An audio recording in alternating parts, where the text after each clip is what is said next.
Good morning, everyone. It's definitely my pleasure to join you this morning at the Accountability Project Summit 1.0.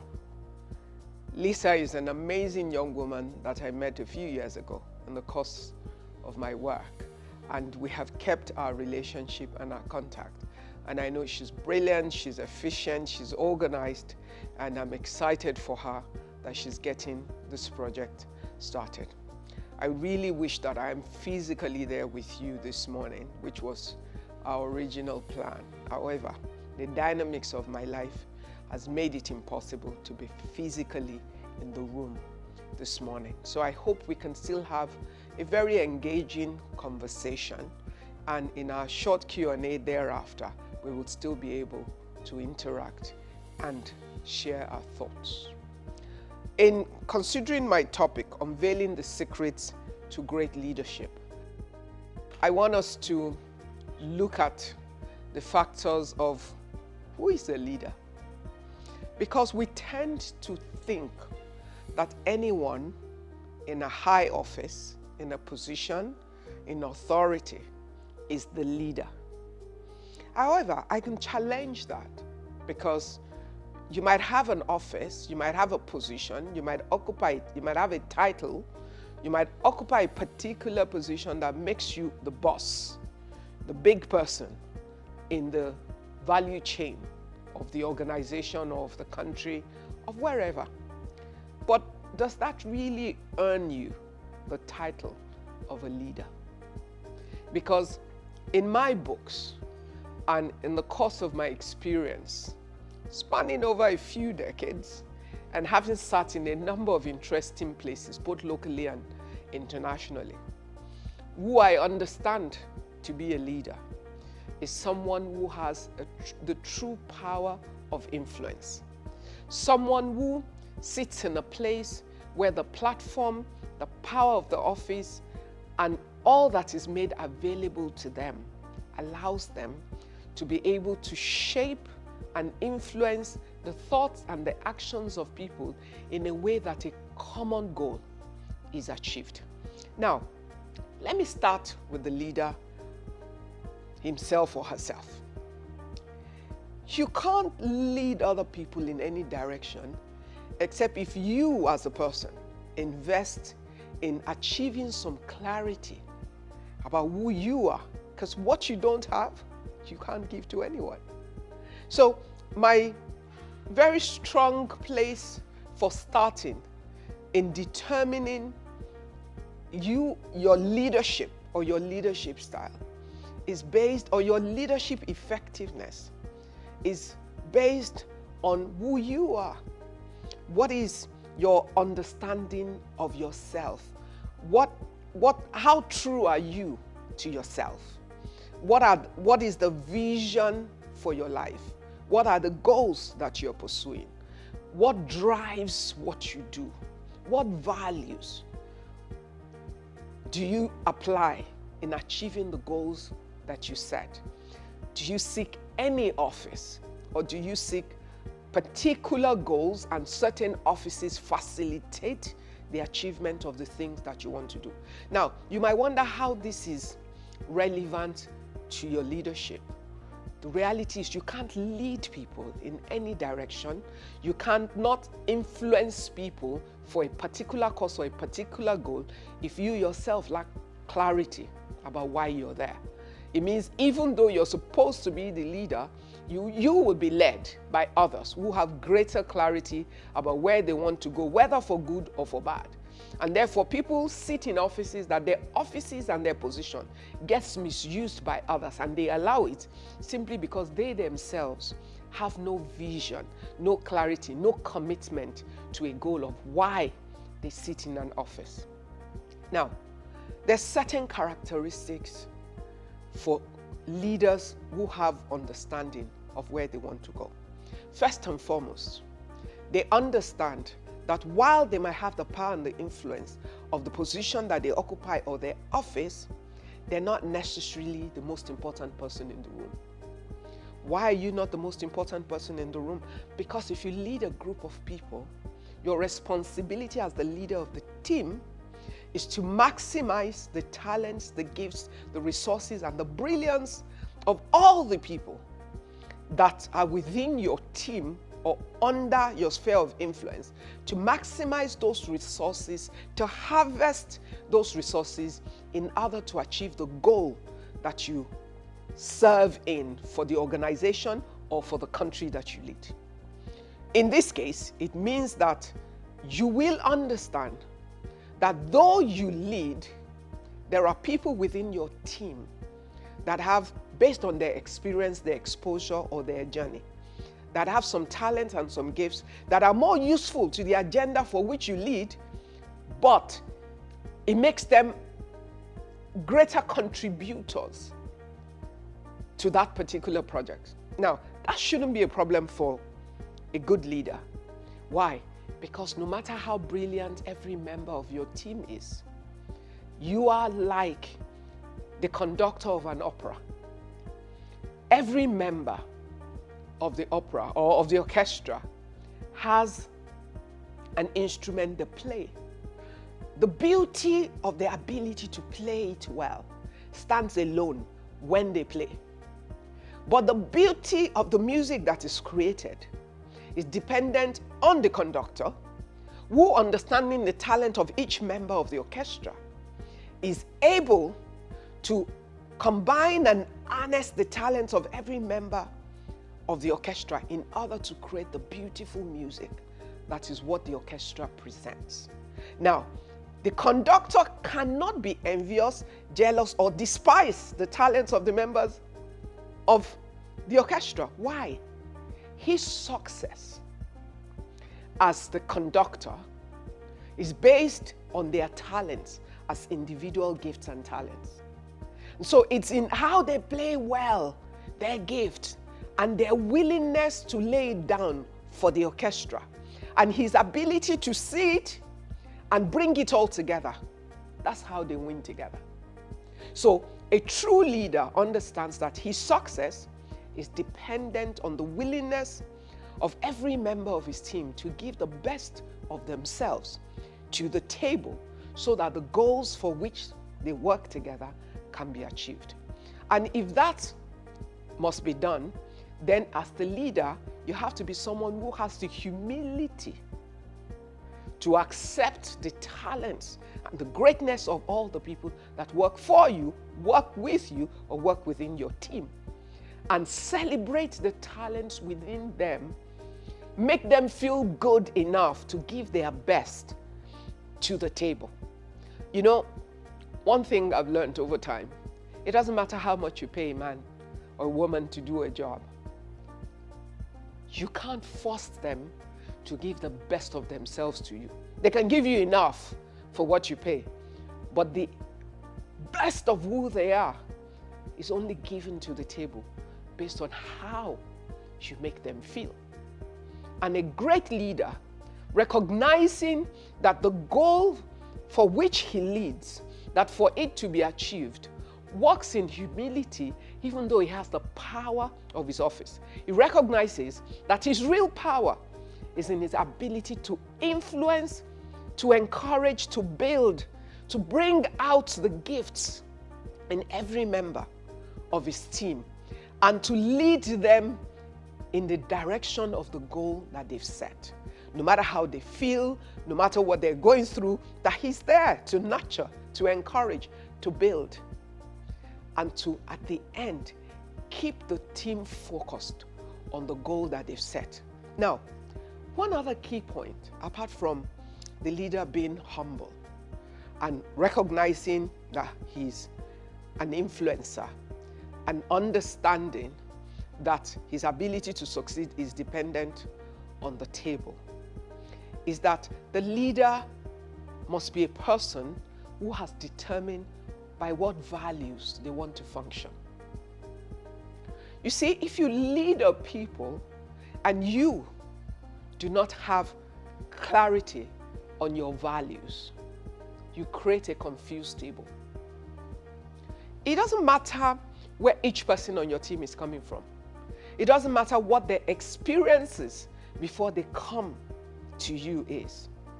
When they get to your table, if you lead as an influencer, as a builder, as a nurturer, leading to a goal, the values with which you work will influence their values.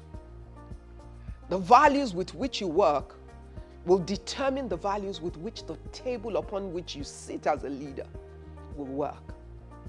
And if you want to lead and leave a legacy that will be sustainable over time, it then becomes important that you're a person that chooses to work with the right values, whatever they are, depending on that which you do. Your moral values must be clear to all, because people watch you and they take a cue from you. What is your right? What is your wrong? What is acceptable? What is not? What are your work values? Your ethics at work? Your professionalism? Your sense of community, of building the team? Your sense of trustworthiness? Can the members of your team trust you? Can they work with you sincerely, knowing that they can trust you to have their back and trust you to do what is right, no matter what the situation is? Can they trust your integrity as a person? Because if the people that work with you do not believe in your integrity as a person, your word is useless. And therefore, it will impact your ability to influence and to drive them in the right direction. When the head of the fish is rotten in any form, in terms of your values, it always goes all the way down. You know, when you take the Caribbean is a very water-rich neighborhood. So if you take a fish and you want to check if it's fresh, you open the side and you look at the gills to see if it's red and all of that. If it's rotten in any form from the head, then you already know that the fish is bad. When the leader fails in terms of his or her values, if you lack professionalism, you lack ethics, if you lack sincerity of purpose, if you abuse the power of your office, if you misuse the power of your office, you either discourage or you send the wrong signal to your people that it is acceptable for things that should not be acceptable. You send the signal that is acceptable within your team. And usually, sometimes they'll be better at you. They'll be better at doing the wrong thing than you, simply because they know, even for you, it's not a big deal. As a leader, you have a sense of vision. Why is it important for the leader to be visionary? The ability to see the long-term side of what you do is key. Sometimes the people within your team are executors. They only do the part of the role that is theirs. They see the short term because they're not seeing the total picture. But you, as the leader, you have the responsibility to see the end game, to see the long vision, and not to allow short-term gain to destroy the long-term goal. It's your responsibility to be able to communicate clearly. So a leader must learn how to communicate, to effectively share the vision with your team, such that they can understand that there's a bigger reason why some short-term benefits will not be taken. There's a bigger reason why some sacrifices will be made, because the vision that you seek is bigger than the short-term benefit that you can achieve for now. It's why leaders of nations cannot be controlled by the cycle of their elections, even though it's a trend and a practice. But in reality, nations are bigger than anybody's tenure in office, whether corporate or national. If you're in office in an organization, even if you're CEO of an organization for 20 years, if you're building the right organization, you have to be looking at the 50-year and the 100-year sustainability of that institution. So your actions must speak to the future of the organization. It's part of why you build succession within an organization. You cannot just think about yourself in a position. It's why, as a leader, you are the one that has the responsibility to recognize talents. And when you recognize talent, you invest in nurturing them, not in destroying them so that you remove competition in the way from you, but in recognizing that the organization needs to succeed beyond you, knowing that you're not infallible. You could drop dead at work, or something could happen. Accidents happen, planes crash, things happen. But you build the things that you do within an organization always for the longer term interest of the organization. So the leader is a visionary person. He or she looks beyond the short-term benefit, looks at the bigger picture for the organization or for the country, and invests in other people, nurtures, understands that it's important to pay attention. Why do we pay attention? Why do we try to pay attention in our homes? To build our children, to nurture them, to go to school, to have an education, to have a career and all of, because you understand that all the work that you do and all the wealth that you build, if you don't have children that are raised right, all of it will be destroyed by your failure in building your family and in building your home. When we go to work, it's the same thing. When we lead institutions, we have the same responsibilities. When we lead nations, we have responsibilities beyond ourselves.